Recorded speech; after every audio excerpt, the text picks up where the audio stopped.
വിശ്വാസികൾക്ക് സ്വലാത്ത് നഗറിലെത്താം. നിങ്ങളെ സ്വീകരിക്കാൻ മാദിൻ അക്കാദമി ഉണ്ടാകും. ദിവസേന 2000 പേർക്ക് നോമ്പു തുറക്കാനുള്ള സൗകര്യമാണ് ഏർപ്പെടുത്തിയിരിക്കുന്നത്. വൈവിധ്യമാർന്ന നോമ്പുതുറ പലഹാരങ്ങൾ ഒരുക്കാൻ വോളണ്ടിയർമാരും സജ്ജം. 2 പതിറ്റാണ്ടിലേറെ കാലമായി നോമ്പുതുറ മലപ്പുറം പരിസര പ്രദേശങ്ങളിൽ ഹോസ്പിറ്റലുകൾ, കൂട്ടിരിപ്പുകാർ, യാത്രക്കാർ, പല മേഖലകളിൽ ജോലിയെടുക്കുന്നവർ, അവർക്ക് ആവശ്യമായ നോമ്പുതുറ, അത്തായം, മുത്തായം നൽകി മദീൻ അക്കാദമി 2 പതിറ്റാണ്ട് മുമ്പ് ആരംഭിച്ചത്.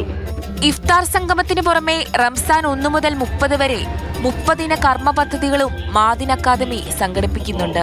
അതെ, ഈ റമദാൻ മാസത്തിലെ ഒരു പ്രധാനപ്പെട്ട ആരാധനയിൽപ്പെട്ടത് തന്നെയാണ് മറ്റുള്ളവരെ നോമ്പ് തുറപ്പിക്കുക എന്നുള്ളത്.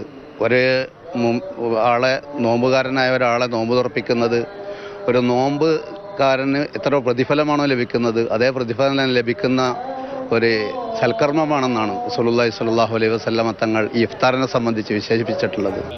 സ്കൂൾ, കോളേജ് വിദ്യാർത്ഥികൾക്ക് ലഹരി ബോധവൽക്കരണ ക്ലാസ്, 5 ലക്ഷം കുടുംബങ്ങൾക്ക് ലഹരി നിർമ്മാർജ്ജന മാർഗരേഖ കൈമാറൽ തുടങ്ങിയ പദ്ധതികളാണ് വിശുദ്ധ റംസാനിൽ മാദിൻ അക്കാദമി നടത്തിവരുന്ന പദ്ധതികൾ. റംസാനിലെ ആദ്യ വെള്ളിയാഴ്ച മാദിൻ ഗ്രാൻഡ് മസ്ജിദിൽ നടക്കുന്ന ജുമുഅയ്ക്കും ബാങ്ക് വിളിക്കും പ്രഭാഷണത്തിനും ഭിന്നശേഷി പണ്ഡിതർ നേതൃത്വം നൽകും.